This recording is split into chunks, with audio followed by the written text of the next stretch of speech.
Sa ibang balita, halos di paawat ang pound-for-pound king na si Manny Pacquiao nang simulan ang training niya sa Baguio City. Nakatutok doon live si Chino Trinidad. Chino! Vicky, alam mo talagang palaisipan pa rin sa marami sa amin po kung saan hinuhugot nitong si Manny Pacquiao yung kalakasan ng kanyang katawan. Sobrang lakas ang resistensya niya. Kanina po dito sa Baguio City ay nagsimula ang kalahati ng kanyang 2 buwan na paghahanda para sa kanyang laban kay Miguel Cotto sa darating na Nobyembre.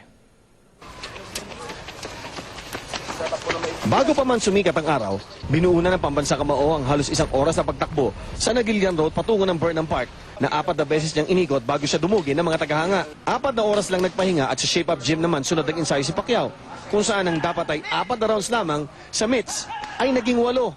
Pati ang kanyang deputy trainer na si Buboy Fernandez na bigla nang hindi nagpaawat si Manny sa unang araw pa lang ng ensayo.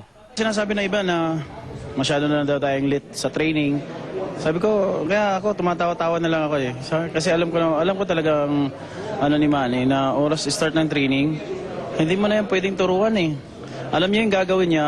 Ang lakas na minsan ang pinagdudahan ni Floyd Mayweather Sr. na nagmumula sa artificial means ang tunay na sikreto ni Manny Pacquiao.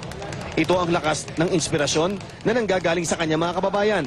Malakas ang loob ko at saka may inspirasyon ako ng mga tao na lagi sumusuporta sa akin kaya kailangan pagbutihan ng pag-ensayo ko. Ganado ako mag-ensayo. At kakaiba nga ang baterya ni Manny sapagkat bitin pa ang 1 oras sa pagtakbo kaninang madaling araw at ang halos 2 oras na gym work. Aba, nagyayapang maglaro ng basketball dito sa Kuyisan. Nagpahayag naman paghanga si Pacman kay Floyd Mayweather Jr. na tumalo kay Juan Manuel Marquez. Parehong counter-puncher tapos mas mabilis si Mayweather, advantage na sa kanya. Dapat counter-puncher siya pero aggressive siya, pumapasok siya.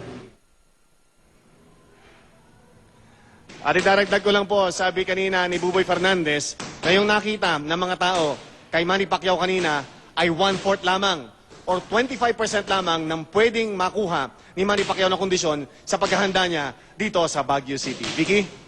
Bangis naman. Maraming salamat sa iyo, Chino Trinidad. Nakatutok live mula sa Baguio City.